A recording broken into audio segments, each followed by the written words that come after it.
लेकिन ये साला कर क्या रहा है यहाँ पे? कोई आपसे प्यार क्यों करेगा? कारण नरेंद्र मोदी है।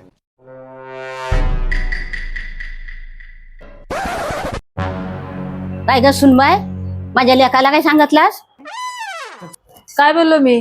रात्री तो वायलपणाच्या वार्ता करीत होता, तूच काहीतरी त्याला चारवा चरू केली असशील. आई मला सांगा, ताई का वायल्या झाल्या? माझ्या लेकीला तारास माफ होता, सासूना सासरा लय हलकट होता, म्हणून माझी लेक वायली राहिली. बस फक्त आई, हाच फरक आहे लेकीमध्ये आणि सुनामध्ये. सांग बघू कशाला फरक असतो तो? जेव्हा लेक आणि सून वायली होतात तेव्हा सासरची माणसं सुनालाच दोष देतात, काहीनीच कान भरला नसल. आणि जेव्हा लेक आणि जावई अलग होतात ना, तेव्हा हीच माहेरची माणसं बोलतात की सासू सासरे हलकट आहेत.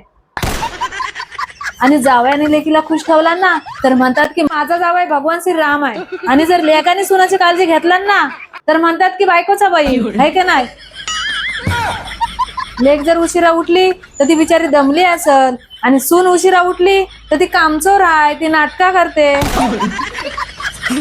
लेक जर कामाला गेली तर माझी लेक ऑफिसला जाते, माझी लेक काम करते, आणि सुनेला काही कामाला जाऊन द्यायचा नाही. आणि जर चुकून सून कामाला गेलीच तर तिचं कसा काम सुटाल ह्याची वाट बघत बसाव तुम्ही. म्हणून सासूबाई तुमचा आणि माझा जमत नाही. बेकार है भैया, मैं तो टूट गया मैं तो अब